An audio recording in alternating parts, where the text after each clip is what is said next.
Good morning student, welcome to our YouTube channel ERP के classes Patna. आज हम लोग देखेंगे टॉप 30 क्वेश्चन जो है रसायन विज्ञान का। कल हम लोग देखे थे फिजिक्स का 30 क्वेश्चन, आज हम लोग देखेंगे केमिस्ट्री का 30 क्वेश्चन, फिर देखेंगे मैथ का 30 क्वेश्चन। चलिए हम लोग स्टार्ट करते हैं। पहला 31 नंबर क्वेश्चन। 31 नंबर क्वेश्चन जो है कि निम्न में से कौन सा असंतृप्त यौगिक है? क्या है? असंतृप्त यौगिक है। तो पहला ऑप्शन देखिएगा इसमें, पहला ऑप्शन है C6H14, C4H8, C3H7OH और है C3OH है। राइट आंसर आपका हो जाएगा C4H8। तो C4H8 जो है क्या है? असंतृप्त यौगिक है। इनमें देखिएगा, इसमें जो होता है क्यों है संतृप्त यौगिक?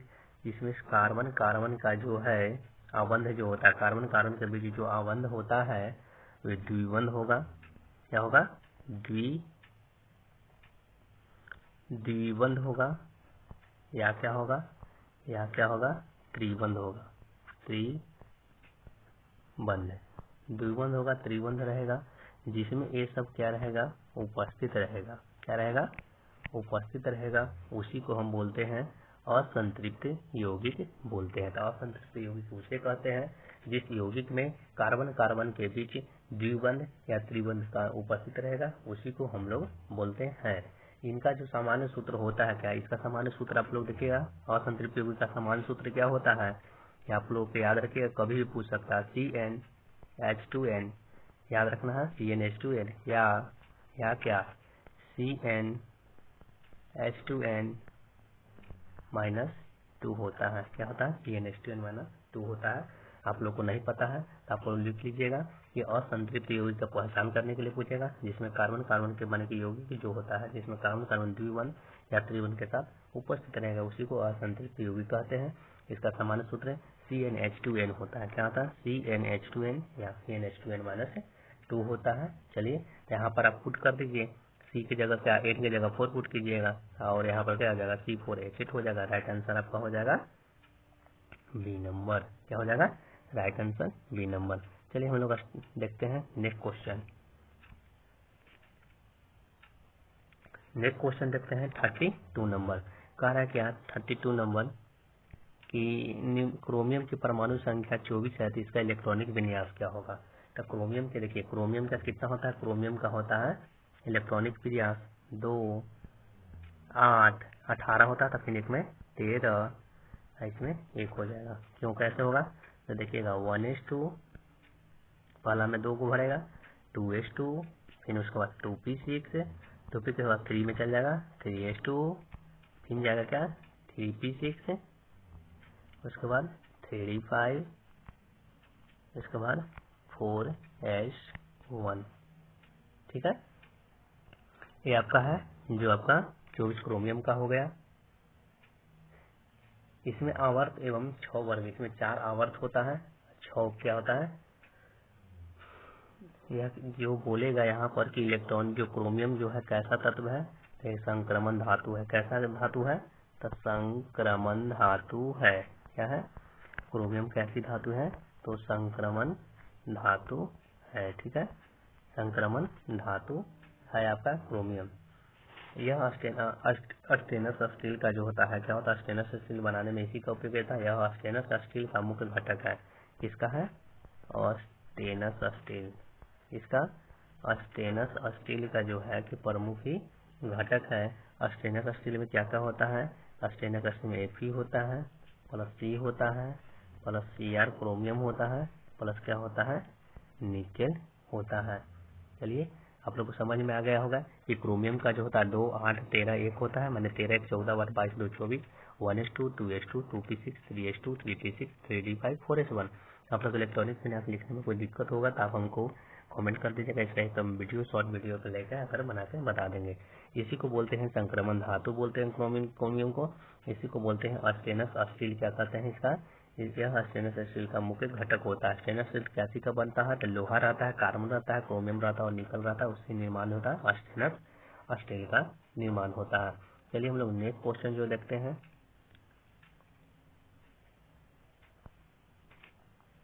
नेक्स्ट क्वेश्चन हम लोग देखते हैं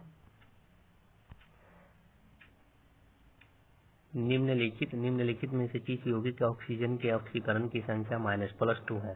तो +2 किसका होगा? F2O का होगा। F2O का कैसे होगा ऑक्सीकरण की संख्या? देखिएगा F2O फ्लोरीन में जो होता है ना कि फ्लोरीन, देखिएगा आप लोग को एक बात याद रखिएगा कि फ्लोरीन जो होता है क्या होता है? फ्लोरीन क्या होता है? फ्लोरीन जो होता है क्या होता है? फ्लोरीन जो होता है, फ्लोरीन एक इलेक्ट्रोनेगेटिव सर्वाधिक इलेक्ट्रोनेगेटिविटी तत्व है। क्या है? सर्वाधिक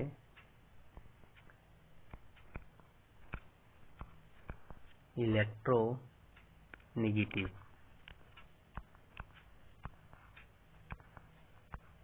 क्या है?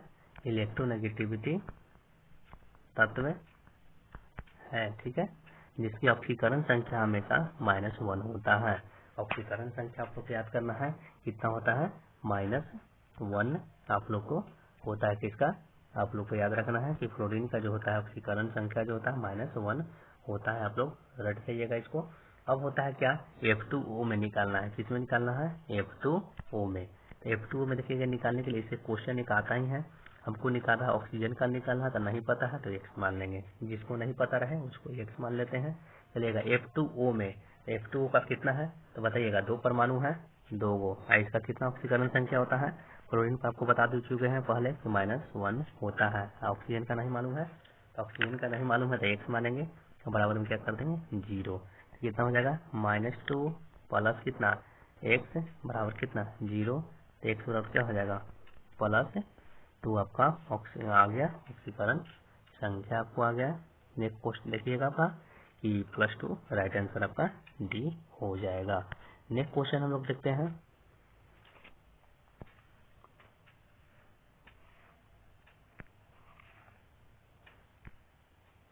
नेक्स्ट क्वेश्चन क्या बोला जाता है कि C2H4 का मानवीय श्रेणी का यूपीएसी नाम क्या है? क्या है? C2H2 के मानवीय श्रेणी का नाम क्या है? नेक्स्ट क्वेश्चन है नहीं, नेक्स्ट क्वेश्चन से पहले है कि फेनोल्फिलीन का क्या है? फेनोल्फिलीन का क्षारीय माध्यम में रंग कैसा होता है? देखिए फेनोल्फिलीन का जो होता है क्षारीय माध्यम में रंग जो होता है आपका क्या हो जाएगा? गुलाबी हो जाएगा। क्या हो जाएगा? आप लोग को याद रखना है कि क्षारीय माध्यम में इसका मान क्या हो जाता है? गुलाबी हो जाता है। राइट आंसर आपका हो जाएगा। तो देखिएगा आप लोग को एक पॉइंट हम बता देते हैं।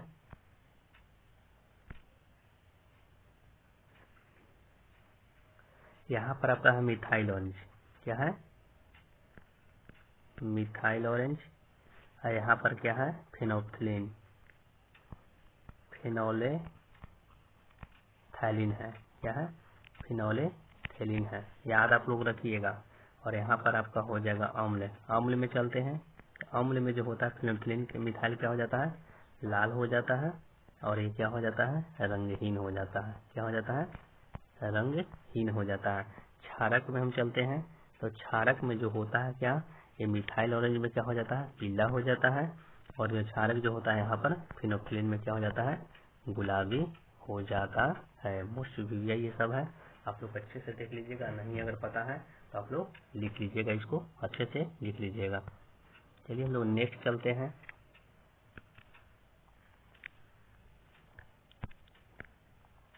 नेक्स्ट क्वेश्चन हम लोग देखते हैं क्या कि C2H2 की मानवीय श्रेणी का IUPAC नेम क्या है? क्या है? IUPAC नेम क्या है? किसकी जाति का पूछ रहा है? C2H2। तो C2H2 का जो होता मानवीय श्रेणी का नाम है एल्काइन एवं एथाइन है। क्या है? एल्काइन एवं क्या है? एथाइन है। क्या है? एल्काइन एवं एथाइन होगा। सजातीय श्रेणी के 2 क्रमागत यौगिकों के बीच -CH2 का अंतर हो। क्या है? माइनस अगर CH2 का अंतर अगर रहेगा, कितना का अंतर रहेगा? -CH2 का अगर अंतर माने सिंगल बॉन्ड CH2 का अंतर अगर रहता है तो इनका एक सामान्य सूत्र होता है। क्या होता है? इनका सामान्य सूत्र होता है। इसमें 2 क्रमागत यौगिकों के बीच जो होता है 14 AMU का अंतर होता है। कितना का अंतर होता है? 14 AMU का अंतर होता है। इसके रासायनिक गुण क्या होते हैं? समान होते हैं। आप लोग को याद रखना है कि सजाती जो था C2H2 की सजातीय श्रेणी का IUPAC नाम जो है एल्काइन एवं एथाइन है। क्या है? C2H2 का एल्काइन एवं एथाइन है। अब आता है नेक्स्ट क्वेश्चन आता है कि जल गैस होता क्या है? जल गैस होता क्या है? तो जल गैस होता है किसका, CO प्लस H2 का मिश्रण, CO2 प्लस H2 का, H2O का, C प्लस H2O का। राइट आंसर आपका हो जाएगा CO प्लस H2 का। किसका हो जाएगा, CO प्लस H2 का हो जाएगा। देखिएगा जल गैस होता है, क्या होता है, जल गैस, जल गैस अच्छे से समझिएगा। जल गैस, तो जल गैस जो होता है क्या, तो जल गैस होता है जो CO प्लस H2 का होता है। ठीक है, जल गैस को ही हम लोग एक बोलते हैं भाप अंगार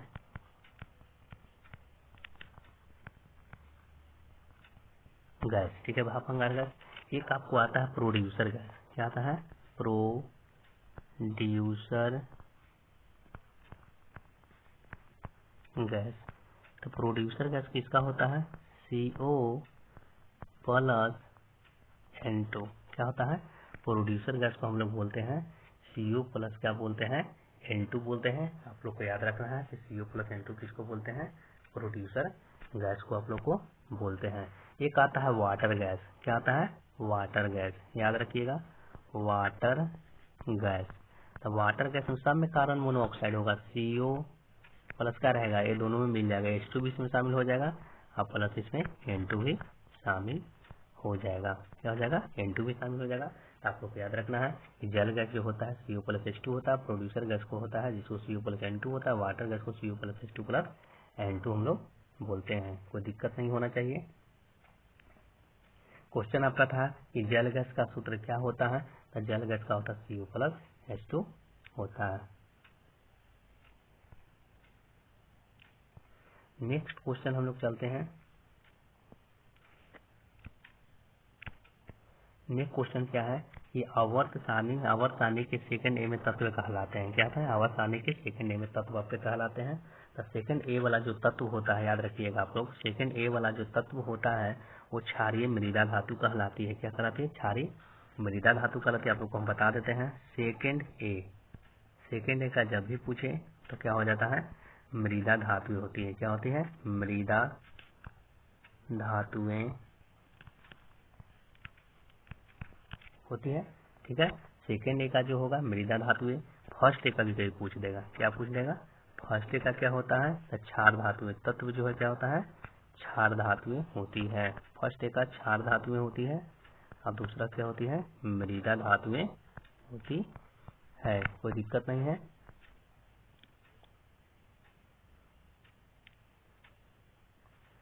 राइट आंसर आपका हो जाएगा क्षारीय मृदा धातु। नेक्स्ट क्वेश्चन हम लोग चलते हैं, यूरेनियम सदस्य है। बताइएगा यूरेनियम किसका सदस्य है, यूरेनियम किसका सदस्य है, तो यूरेनियम जो है एक्टिनाइड श्रेणी का, संक्रमण श्रेणी का, आवर्त श्रेणी का, सेकंड होगा तो 6 आवर्त श्रेणी का।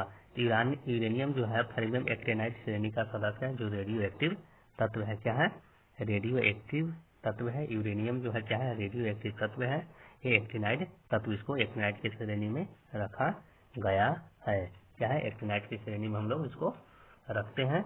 ये 5 ब्लॉक में आता है के तत्व होते हैं। यूरेनियम इसी श्रेणी के तत्व है जिसका उपयोग हम लोग नाभिक क्या कहाँ इसका उपयोग करते हैं हम लोग, तो हम करते हैं हम लोग नाभिकीय हथियार में, नाभिकीय हथियार में इसका यूज हम लोग करते हैं। ठीक है, और कहाँ करते हैं, नाभिकीय चिकित्सा में भी इसका यूज करते हैं, नाभिकीय चिकित्सा में करते हैं। नाभिकीय रिएक्टर में भी इसका उपयोग किया जाता है। कहाँ से जाता है, नाभिकीय रिएक्टर में ईंधन के रूप में, किसमें, ईंधन के रूप में इसका यूज किया जाता है। किसका, यूरेनियम का किया जाता है। एक्टिनाइड धातु, एक्टिनाइड जो होता है एक्टिनाइड श्रेणी का ये तत्व होता है। चलिए नेक्स्ट क्वेश्चन हम लोग चलते हैं। नेक्स्ट क्वेश्चन आपका जो है कोलाइडी विलयन। क्या था, कोलाइडी विलयन का जो है, कोलाइडी विलयन का कण का आकार क्या होता है, ग्रेटर देन 10⁻7 मीटर, बिटवीन 10⁻7 से 10⁻7, लेस देन हो जाएगा। इनमें से कोई नहीं। राइट आंसर आपका हो जाएगा कोलाइडी विलयन का मान जो होता है 10⁻10 से, ठीक है, 10⁻7 मीटर तक आप लोग को होता है। याद रखना है 10⁻7 मीटर तक होता है। ठीक है, राइट आंसर आपका हो जाएगा 10⁻7 से 10⁻−7 10⁻10 से 10⁻12 में 10⁻7 मीटर होता है। अब देखिएगा कुछ इंपॉर्टेंट इसमें हम पॉइंट आपको बताते हैं। क्या बताते हैं? कुछ इंपॉर्टेंट पॉइंट। ठीक है, कुछ कोलाइडी जो बिलियन होता है ना, उसका उदाहरण हम बताते हैं। जैसे में आपका रक्त है, जैसे में रक्त रहेगा, सोल रहेगा, जैसे में रहेगा बादल या कोहरा, एरोसेल होता है, बादल या रहेगा कोहरा। तो क्या होता है इसमें? एरोसेल होता है। क्या होता है? द्रव रूप में एरोसेल। क्या होता है? एरोसेल। एकाची में रहता है, द्रव रूप में रहता है। नेक्स्ट इसी में देखते हैं हम लोग। एक और आता है धुआं। धुआं भी एरोसेल होता है। धुआं भी क्या होता है? एरोसेल होता है। देखिएगा पनीर, पनीर हो गया और मक्खन हो गया। पनीर और मक्खन क्या हो जाता है? जेल। ठीक है। दूध क्या है? पायस।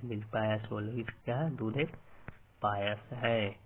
ठीक है, आप लोग इसको अच्छे से एक बार देख लीजिएगा। नेक्स्ट क्वेश्चन हम लोग देखते हैं।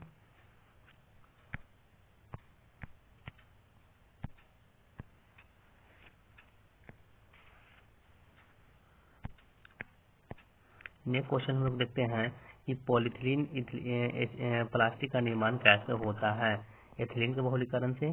कि यूरिया एवं फिनॉल की क्रिया से क्या होता है कि जो हम लोग पॉलीथीन का जो निर्माण करते हैं तो एथिलीन के बहुलीकरण से होता है। किसका? पॉलीथीन का निर्माण किसमें होता है? एथिलीन के बहुलक से, बहुलीकरण से होता है। जैसे में देखिएगा एन आपका रहेगा और क्या है? C2H2। क्या है? CH2H4 है। इसका हम लोग क्या करते हैं? बहुलीकरण करते हैं। क्या करते हैं? बहुलीकरण। ठीक है, तो इसका बहुलीकरण करते हैं तो क्या प्राप्त होता है? C2H4 N, ये प्राप्त होता है। यही आपका हो जाएगा एथिलीन के जो होता है बहुलीकरण से हम लोग को प्राप्त होता है।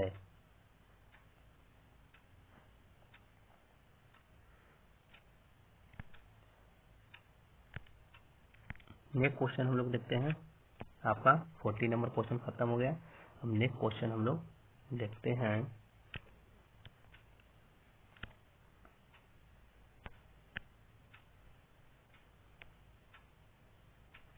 देखिएगा नेक्स्ट क्वेश्चन 41 नंबर क्वेश्चन क्या कह रहा है? 41 नंबर क्वेश्चन आपको कहता क्या है?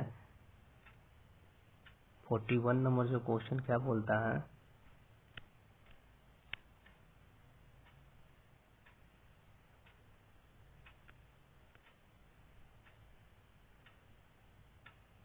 फोर्टी वन नंबर जो क्वेश्चन है कि ए, बी और सी का डी का पीएच जो क्रमशः 1, 2, 3, 4 है, इसमें सबसे शक्तिशाली कौन सा होगा? देखिएगा आपको एक बात हम बताते हैं कि इसमें कोई दिक्कत आपको नहीं होना चाहिए।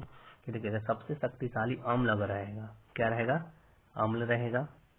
आपको सबसे पहले बता देते हैं। एक आपका हो जाता है उदासीन होता है, एक आपका क्या होता है? क्षार होता है। ठीक है, यहाँ पर आपका क्या होता है? पीएच स्केल होता है। पीएच स्केल में 7 यहाँ पर होता है। 7 से लेके 14 तक इधर हो जाएगा और 7 से लेके यहाँ पर 0 तक मानिए। यहाँ मान लीजिए 6 होगा, यहाँ 5 होगा, यहाँ पर 4 होगा। ठीक है, यहाँ पर 8 होगा, 9 होगा। ठीक है, 7 पर जो आपका होता है क्या होता है? उदासीन होता है। 7 से अगर कम रहेगा, क्या मीन्स लेस देन रहेगा, लेस देन अगर 7 रहेगा, लेस देन, अगर ये ग्रेटर देन रहेगा, क्या रहेगा? ग्रेटर देन 7 रहेगा, तो उसी को हम लोग क्षार बोलते हैं। तो देखिएगा जैसे जैसे माने 7 से जैसे जैसे इधर की ओर अगर घटना स्टार्ट कर देगा, 0 तरफ आएगा, सबसे ज्यादा अम्लीय होगा। और 7 से जैसे ही इधर की ओर बढ़ना स्टार्ट करेगा तो जो सबसे अधिक क्षारीय होगा। मीन्स कह रहा है 1, 2, 3, 4 में जो सबसे कम रहेगा वो सबसे ज्यादा अम्लीय होगा। तो बताइएगा 1, 2, 3, 4 में सबसे कम क्या है? 1 है। तो सबसे ज्यादा अम्लीय कौन होगा? 1 होगा। क्या होगा? 1 होगा।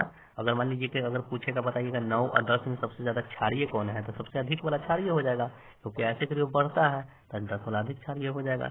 अम्ल वाला में नीचे वाला मैंने क्या होता है? 7 से जितना घटेगा ज्यादा अम्लीय होता है। तो 41 का आपका राइट आंसर जो हो जाएगा क्या हो जाएगा? 1 नंबर हो जाएगा। ठीक है, नेक्स्ट क्वेश्चन हम लोग देखते हैं। अब एक बात इसमें और याद रखिएगा कि जो आपका पीएच जो वैल्यू होता है, पीएच का को तो सोरेन साहब किए थे पीएच जो होता है क्या होता है, माइनस लॉग एच प्लस होता है। आप लोग इसका फार्मूला याद रखिएगा, बेस में अगर नहीं है तो कुछ 10 आप लोग ले सकते हैं, कोई दिक्कत नहीं है। और आपको पता करना चाहिए कि देखिएगा अम्ल होता क्या है, तो अम्ल जो होता है जल में घुलकर H प्लस आयन देता है, याद रखिएगा। अम्ल जल में जैसे ही घुलेगा, किस में घुलेगा, जल में घुलेगा और H प्लस आयन देगा। और जो होता है कि क्षार जो होता है जल में घुलकर OH माइनस देता है, किस में घुलेगा, क्षार में घुलकर OH माइनस देता है, कोई दिक्कत नहीं है। नेक्स्ट क्वेश्चन हम लोग देखते हैं।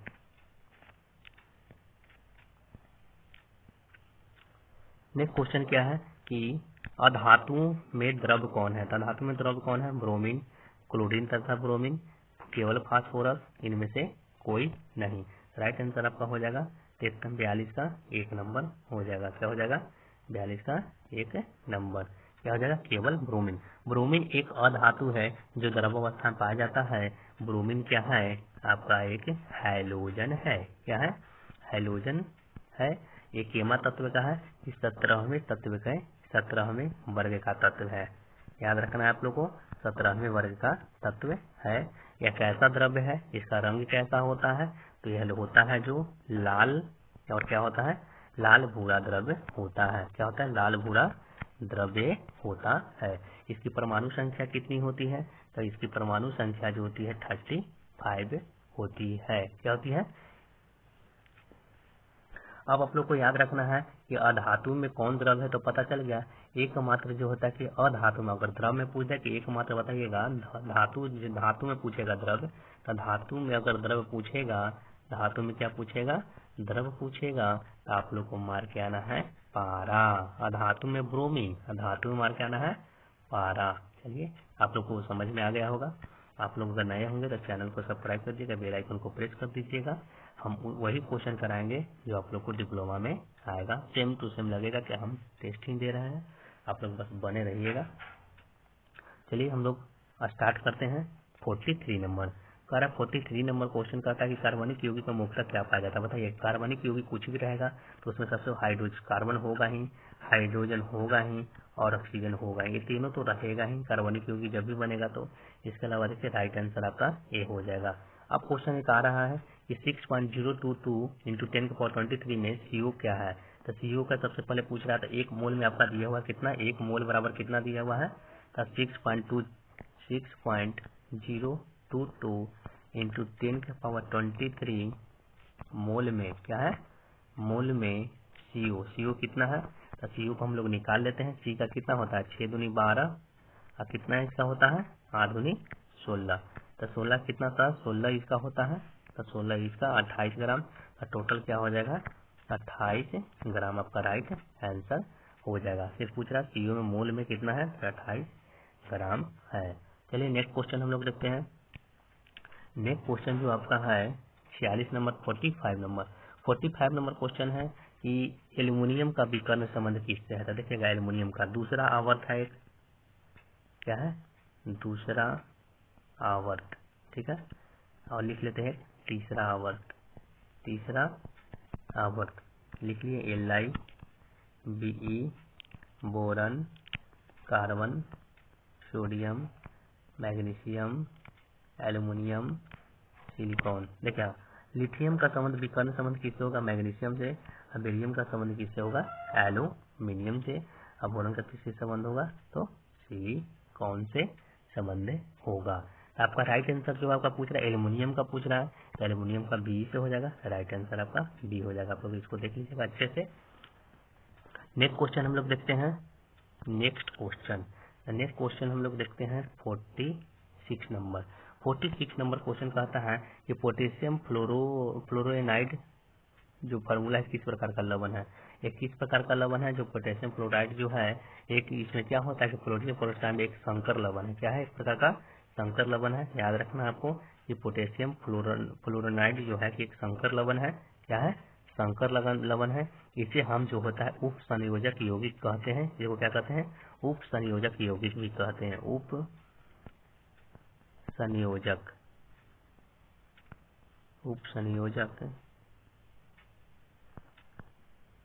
यौगिक भी इसको कहते हैं, या इसको हम लोग क्या कहते हैं, संकर यौगिक भी कहते हैं। क्या कहते हैं? संकर यौगिक कहते हैं।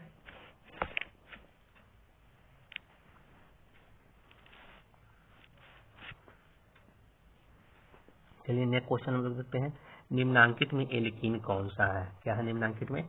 एल्कीन कौन सा है? निम्नांकित में जो है आपका एल्कीन कौन सा है? 47 नंबर क्वेश्चन देखिएगा। अब 47 नंबर हम लोग स्टार्ट करते हैं। 47 नंबर कहता क्या है कि निम्न में से एल्कीन क्या है? क्या है? निम्न में से जो है कि एल्कीन कौन सा है? तो एल्कीन जो आपका है C4H10, C4H6, C4H8, C4H12। आपको हम पहले भी बता चुके हैं कि देखिएगा कुछ भी महत्वपूर्ण फार्मूला आपको हम बता देते हैं, आप लोग याद रखिएगा, इसको कभी भूलना भी नहीं है।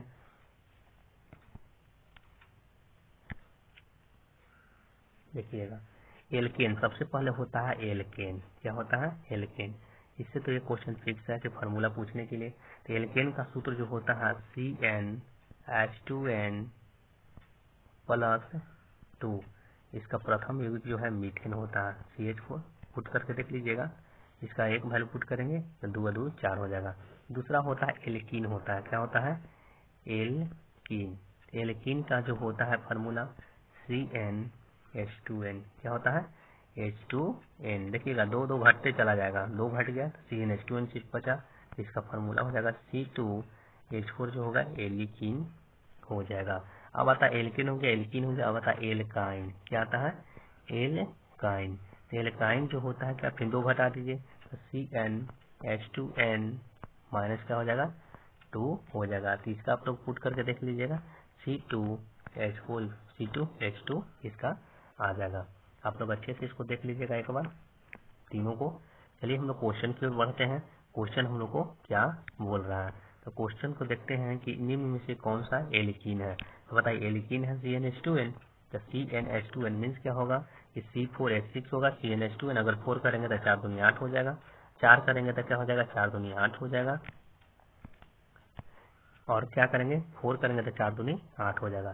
तो राइट आंसर जो आपका हो जाएगा 43 का जो है C नंबर आपका राइट आंसर हो जाएगा। नेक्स्ट क्वेश्चन चलते हैं कि सल्फर का परमाणु संख्या 16 है तथा परमाणु भार 32 है। तो H2 सल्फर का जो होता है कि H2 माइनस में क्या होता है? माइनस में इलेक्ट्रॉन की संख्या। तो कितना है परमाणु संख्या इसका? 16 है। तो 16 2 कितना हो जाएगा? 18 आपका जो हो जाएगा इलेक्ट्रॉन की संख्या। पावर जुड़ जाएगा इलेक्ट्रॉन की संख्या। और प्रोटॉन की संख्या 10 के 10 रहेगा। 10 के 10 कितना हो जाएगा? 16 आपका हो जाएगा।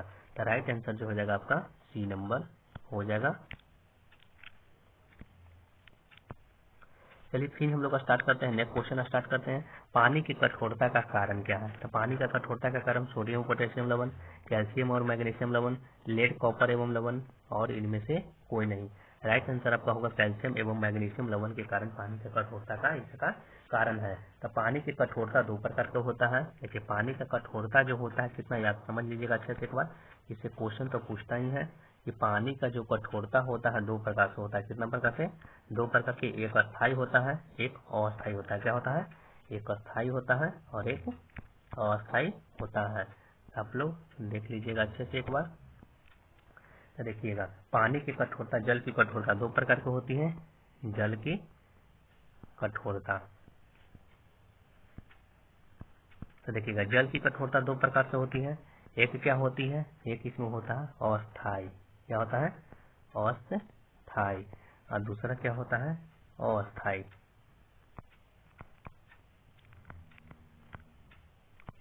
तब देखिए अस्थायी और अस्थायी क्या होता है? जल की अस्थायी कठोरता जल में उपस्थित किससे होता है? कैल्शियम और मैग्नीशियम के क्लोराइड एवं सल्फेट के कारण होता है। और अस्थायी कठोरता जो होता है इसके कारण होता है? कैल्शियम और मैग्नीशियम के बाइकार्बोनेट के घुले रहने के कारण होता है। मीन्स क्या बता रहा है? इसमें कैल्शियम जो रहता है क्या रहता है? कैल्शियम और क्या रहता है? मैग्नीशियम के क्लोराइड, मैग्नीशियम के क्या रहता है? क्लोराइड जो रहता है जल में इसका घुला रहता है। मैग्नीशियम के क्लोराइड रहता है और क्या रहता है? सल्फेट रहता है। क्या रहता है? सल्फेट रहता है। और अस्थायी कठोरता में क्या रहता है? कैल्शियम रहता है। क्या रहता है? कैल्शियम। और क्या रहता है? मैग्नीशियम के बाइकार्बोनेट। क्या रहता है? मैग्नीशियम के क्या रहता है? Bicarbonate carbonate. बाइकार्बोनेट के घुले रहने से होता है अस्थायी कठोरता और अस्थायी कठोरता होता है। अब देखिएगा कि अस्थायी कठोरता को हम दूर कैसे कर सकते हैं। तो अस्थायी कठोरता को हम लोग दूर कौन सा विधि से करते हैं, तो करते हैं परम्यूटेट विधि से। किसे करते हैं, परम्यूटेट विधि से हम लोग जो है इसको हम दूर करते हैं। या तो जल के अस्थायी कठोरता को हम दूर करने का एक और उपाय है कि पानी को जब क्या कर देंगे, गर्म कर देंगे, क्या कर देंगे, उबाल देंगे, उसे भी हम लोग खत्म हो सकता है। कठोर जल को गर्म करने पर बर्तन की दीवार पर जो क्या था सफेद परत बन जाती है, जिसे स्कॉलिंग भी कहते हैं। क्या कहते हैं, जिसे हम लोग स्कॉलिंग बोलते हैं। क्या बोलते हैं, स्कॉलिंग बोलते हैं।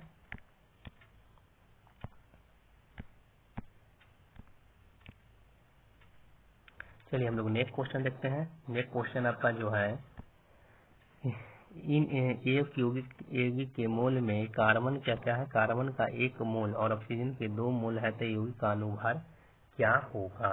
तो यौगिक का अनुभार पूछ रहा है, तो कार्बन का 1 मोल पूछ रहा है और ऑक्सीजन का 2 मोल पूछ रहा है।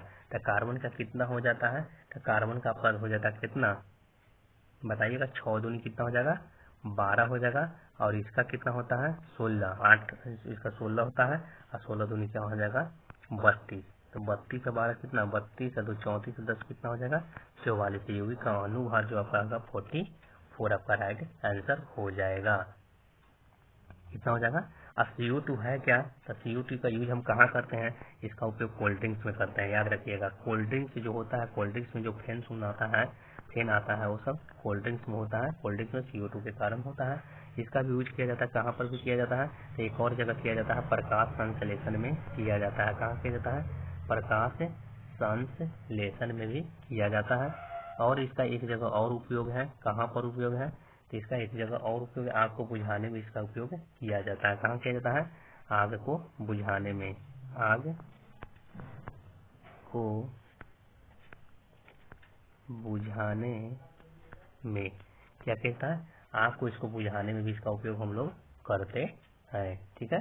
अब CO2 जो है कि एक विषैला गैस नहीं है, आप लोग याद रखना है। CO2 कभी विषैला जो गैस है ये CO2 नहीं है। ठीक है, विषैला गैस नहीं है। आप लोग को पूरा फैक्ट हम देंगे, बस जुड़े रहिएगा। न्यूमेरिकल टाइप का ही क्वेश्चन आप लोग एग्जाम पूछता है, ये नहीं पूछेगा कि अम्ल का pH मान कितना होता है, क्षार का pH मान क्या होता है, वो सबको पता है। जो नहीं पता है वो सबको पूछेगा। चलिए हम लोग देखते हैं नेक्स्ट क्वेश्चन कि अमोनिया क्या हो रहा है कि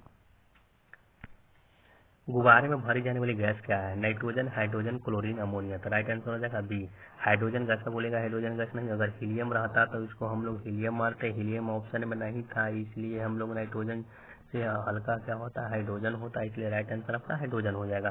52 नंबर, अमोनिया पानी घोलने पर कौन सा यौगिक बनेगा। बताइए, अमोनिया पानी घोलेंगे तो कौन सा यौगिक बनेगा। देखिए, अमोनिया का सूत्र होता है NH3 होता है। अच्छा से देखिएगा, प्लस इसको क्या होगा H2O इसके साथ करेंगे तो क्या बनेगा, अमोनियम हाइड्रोक्साइड बनेगा। तो NH4OH बनाएगा, तो क्या बनाएगा, NH4OH बनाएगा। NH4 राइट आंसर आपका हो जाएगा सी नंबर। क्या बनाएगा, अमोनियम। अमोनिया को क्या बताइएगा, अमोनिया को जो है, अमोनिया का निर्माण किसके विधि के द्वारा किया जाता है। अमोनिया का निर्माण हम लोग करते हैं, ये भी याद रखिएगा, अमोनिया को हम लोग निर्माण किसके विधि के द्वारा करते हैं, तो हम लोग करते हैं हैबर विधि के द्वारा। किसके द्वारा, याद रखिएगा, अमोनिया को निर्माण किया जाता है किसके विधि द्वारा, हैबर विधि के द्वारा। ये सब लिख लीजिएगा, मोस्ट इम्पोर्टेंट सब क्वेश्चन है। क्या है, अमोनिया जल में अत्यधिक घुलनशील होता है। क्या होता है, अत्यधिक घुलनशील होता है। और नाइट्रोजन में जो होता है कि अल्प मात्रा में घुलनशील होता है। किसमें, नाइट्रोजन में जो होता है कि अल्प घुलनशील होता है। चलिए हम लोग नेक्स्ट क्वेश्चन देखते हैं। नेक्स्ट क्वेश्चन आपका क्या है कि एल्काइन का सूत्र क्या होता है। तो एल्काइन का सूत्र क्या होता है, अभी थोड़ा देर पहले बताएं कि एल्काइन का सूत्र जो होता है CnH2n माइनस क्या होता है, 2 होता है। 2 को घटा देंगे हम, CnH2n माइनस 2 हो जाएगा आपका एल्काइन का सूत्र हो जाएगा। CnH2n प्लस 2 किसका हो जाएगा, तो ये आपका जो सूत्र है एल्केन का है। किसका, एल्केन का सूत्र है। तो CnH2n जो है आपका एल्कीन का सूत्र है। अब देखिएगा KMnO4 का क्षारीय माध्यम में तुल्यांकी भार क्या होगा, जबकि परमाणु भार Mn पर इतना दिया हुआ है, इतना दिया हुआ है, और दिया 39 और का दिया हुआ है 16। इसका निकालने के लिए बोल रहा है KMnO4 का पूछ रहा है। किसका पूछ रहा है? KMnO4 का पूछ रहा है। तुल्यांकी भार पूछ रहा है। तो तुल्यांकी भार जो होता है ना, तुल्यांकी भार हम लोग अगर निकालना चाहते हैं, देखिएगा तुल्यांकी भार निकालने में कोई हार्ड नहीं है, बस इसका फार्मूला एक है, आपको याद रखना है। तुल्यांकी भार जो होता है क्या होता है? तुल्यांकी भार कह रहा है कि क्षारीय माध्यम में KMnO4 का क्षारीय माध्यम में तुल्यांकी भार जब परमाणु संख्या दिया था, क्षारीय माध्यम में क्या होगा? Mn हो जाएगा। तो क्षारीय माध्यम में हम लोग अगर निकालना चाहते हैं तो क्या हो जाएगा? इसका जो होता है KMnO4 का आणविक भार क्या होता है? कि टोटल का जो आणविक भार होता है क्या होता है? आणविक भार होता है तथा Mn में जो होता है कि ऑक्सीजन ऑक्सीडेशन इसका नंबर चाहिए। Mn की क्या चाहिए? ऑक्सीडेशन नंबर चाहिए। ऑक्सीडेशन नंबर का आणविक भार निकाल लेंगे तो कितना हो जाएगा? 39 प्लस कितना? 55 प्लस ऑक्सीजन का कितना है? 4 है। तो 4 × 16 बटा कितना? इसका निकाल लेते हैं तो 7 माइनस कितना हो जाएगा? 4। ठीक है। तो आप लोग हम लोग देखते हैं, आप लोग को दिक्कत होगा इसमें तब बोल दीजिएगा, हम फिर से इसका वीडियो बना देंगे शॉर्ट, जिसमें आप लोग को समझ में आ जाएगा। 158 बटा कितना आ जाएगा? 3, जो हो जाएगा 52.66 है। तो आपका फार्मूला यही है, तुल्यांकी भार जिसको एटॉमिक वेट कहते हैं। कभी पढ़े होंगे तो आपको मालूम हो गया होगा कि तुल्यांकी भार जो एटॉमिक वेट होता है, तो एटॉमिक क्या होता है? एटॉमिक वेट बराबर एटॉमिक वेट परमाणु भार बटा क्या होता है? संयोजकता, इसका संयोजकता होता है। चलिए हम लोग नेक्स्ट क्वेश्चन देखते हैं। इसमें 55 नंबर, निम्नलिखित में से किसका उपयोग आग बुझाने में किया जाता है? आग बुझाने में CH4 का, CH3Cl का, CH2Cl का, CCl4 का, किसका किया जाता है? तो आग बुझाने में हम लोग करते हैं CCl4 का यूज हम लोग करते हैं। किसका करते हैं? CCl4 का हम लोग यूज करते हैं। देखिएगा CCl4 जो है कि वाष्प का अज्वलनशील होता है, इसलिए इसे पाइनरी नामक से अग्निशामक रूप में यूज किया था। कौन सा नाम से? तो हम लोग इसका नाम जो है पाइनरी नाम से। किसका? पाइनरी। क्या करते हैं? पायरिन के नाम से हम लोग अग्निशामक रूप में इसे जानते हैं। ठीक है। CO2 गैस का भी उपयोग आग बुझाने में करते हैं ना, आप लोग को बता भी चुके थे। अब देखिएगा, एक अकार्बनिक यौगिक में CH 40%, C 12% तथा ऑक्सीजन 48% रहते यौगिक का मूलानुपाती क्या हो जाएगा? तो मूलानुपाती आपका जो निकालना रहेगा, तो कैल्शियम का 40/40, अगर कैल्शियम का परमाणु भार 40 होता है और 40 बोल रहा है तो 40/40 मीन्स कितना हो जाएगा? 1 हो जाएगा। ठीक है। और कार्बन का बोल रहा है 12, होता है कितना भी इसका 12, तो 12 का 12 तो कितना हो जाएगा? 1 हो जाएगा। ठीक है, बढ़िया समझिएगा। और 16 किसका बोल रहा है? ऑक्सीजन का बोल रहा है 48, तो 48 का कितना हो जाएगा? 48 और बटा कितना हो जाएगा? 48। ऑक्सीजन का होता है 16 तो ये कितना हो जाएगा? 48। माने 1:1:3 के अनुपात में होना चाहिए। 1:1:3 के अनुपात में कौन सा है? तो आपका जो है CA11, देखिए CA3 आपका 1:3 के अनुपात में है। कैल्शियम का देखिए, कैल्शियम का 40 होता है तो 40/40, इसका कार्बन का 12 तो 12/12, ऑक्सीजन का कितना होता है? 48/13, 48/16, 16/48, 1:1:3 के अनुपात में हो जाएगा। आप लोगों को जब यौगिक का मूलानुपाती निकालना रहेगा तो इससे इजी नहीं कुछ है। नेक्स्ट क्वेश्चन हम लोग देखते हैं, स्टेनलेस स्टील में कार्बन का प्रतिशत कितना होता है? तो स्टेनलेस स्टील में जो होता है कार्बन का प्रतिशत 0.5 से 1% तक होता है। कितना होता है? 0.5 से 1% तक होता है। और स्टेनलेस स्टील जो होता है लोहा, क्रोमियम, निकेल और कार्बन का मिश्रण होता है। किसका होता है? तो लोहा का होता है, जिसको Fe बोलते हैं। लोहा और कार्बन, फिर क्रोमियम एवं क्या? निकेल क्या होता है? मिश्र धातु होता है। ठीक है। स्टेनलेस स्टील में कार्बन का प्रतिशत हम बता दिए। और कुछ इंपॉर्टेंट जो पॉइंट हम बता देते हैं कि जो आप लोग के एग्जाम में पूछा जाता है। कार्बन का हम ढलवा लोहा का बता देते हैं। किसका? ढलवा लोहा में। ढलवा लोहा में जो होता है 1.5 से 2.5 होता है।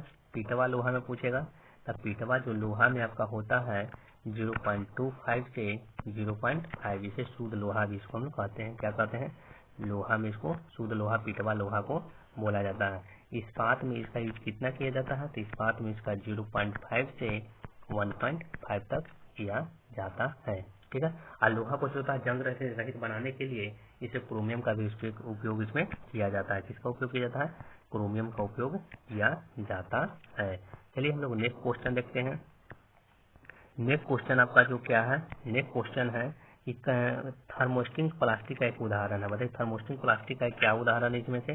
पीवीसी, बैकेलाइट, पॉलीथीन और जो आपका हो जाएगा ये सभी। बताइएगा 58 का राइट आंसर जो आपका हो जाएगा बैकेलाइट जो है थर्मोस्टेटिंग प्लास्टिक का उदाहरण है।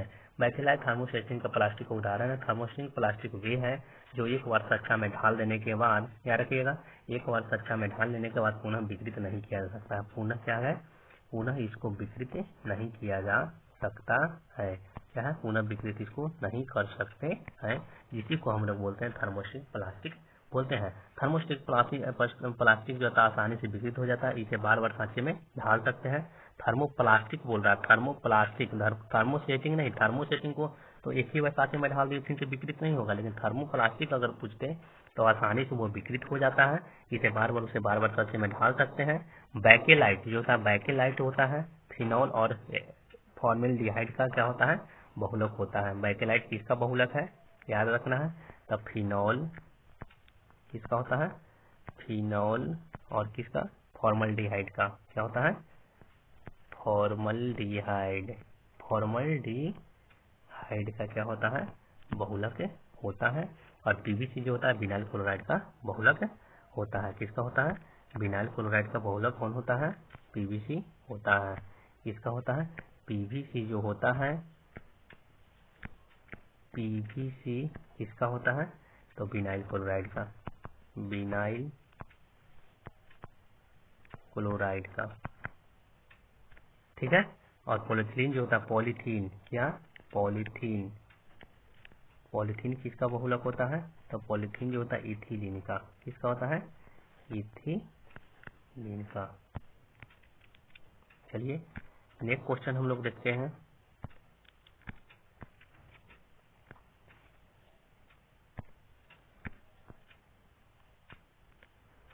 देखिएगा परमाणु क्रमांक संख्या 17 वाले तत्व का अवस्था सारणी का स्थान कौन सा है? तो 17 वाला तत्व बोल रहा है, तो 17 वाला जो तत्व है देखिएगा अच्छा से, तत्व 17 का परमाणु आगे निकाल लेते हैं। इसका इलेक्ट्रॉनिक विन्यास 2 होगा, 8 होगा, 7 होगा। इसके बाहरी कक्षा में कितने इलेक्ट्रॉन है? 7 इलेक्ट्रॉन होने के कारण इसे जो होता है कि हाइड्रोजन परिवार का सदस्य हम लोग इसको मानते हैं। क्या मानते हैं? हाइड्रोजन परिवार के सदस्य को हम इसको मानते हैं। इसके आवर्त सारणी में 3 आवर्त होता है। क्या होता है? 3 आवर्त। कितना होता है? 3 गो थर्ड आवर्त होता है। और 7 क्या है? ए वर्ग में इसको रखा जाता है। 3 गो आवर्त और 7 का ए वर्ग में रखा जाता है। आपका राइट आंसर जो हो जाएगा, आपका हो जाएगा बी नंबर राइट इसका आंसर हो जाएगा। क्या हो जाएगा? बी नंबर एक राइट आंसर इसका हो जाएगा। हम लोग देखते हैं नेक्स्ट क्वेश्चन देखते हैं 60 नंबर क्वेश्चन। क्या देखते हैं? 60 नंबर क्वेश्चन देखते हैं। 60 नंबर, निम्न में से कौन जो है कि क्षारीय धातु है? क्या है? निम्न से कौन सा क्षारीय धातु है? क्षारीय धातु जो है कि सोडियम एक क्षारीय धातु है। क्या है? सोडियम एक क्षारीय धातु है। सोडियम का संकेत क्या होता है? 11 होता है। तो 11 जो आपको बता चुके थे, पहले भी हम बता चुके हैं। 11 का जो परमाणु संख्या अगर हम लेना चाहते हैं तो कितना हो जाएगा? 2 लेंगे और 8 लेंगे और क्या लेंगे? 1 लेंगे। क्या लेंगे? 2, 8, 1 लेंगे। तो आपको इसमें हम बता चुके थे लास्ट में कितना 1 है, तो जब तक क्या होगा? क्षारीय धातु हो जाएगा। क्या हो जाएगा? क्षारीय धातु हो जाएगा। इसे पहचानने का अच्छा इसमें तरीका है। आवर्त सारणी के जो सोडियम को रखा जाता है तो क्या रखा जाता है? फर्स्ट ए में रखा जाता है, क्योंकि इसका जो होता है परमाणु संयोजकता जो होता है 281 होता है। क्या होता है? 281 होता है। चलिए हम आशा करते हैं कि आपको एक वीडियो समझ में आया होगा। आप लोग को अगर अच्छा लगा होगा तो प्लीज़ लाइक कर लीजिएगा और सब्सक्राइब कर दीजिएगा और बेल आइकन को प्रेस कर दीजिएगा, जिससे आपको वीडियो जो भी हम डालें आपके पास नोटिफिकेशन पहुंच जाए। नए हो तो उस चैनल को सब्सक्राइब कर दीजिएगा, दोस्तों के साथ शेयर कर दीजिएगा। हम ऐसे ही क्वेश्चन डेली आपको ले आएंगे जो आपको इससे एग्जाम में एक भी क्वेश्चन बाहर नहीं पूछेगा। इससे आज का जो सेशन इससे कम से 3 से 4 क्वेश्चन इस टाइप का क्वेश्चन पूछेगा। बस आप लोग डेली प्रैक्टिस करते रहिएगा। चलिए बेस्ट ऑफ लक।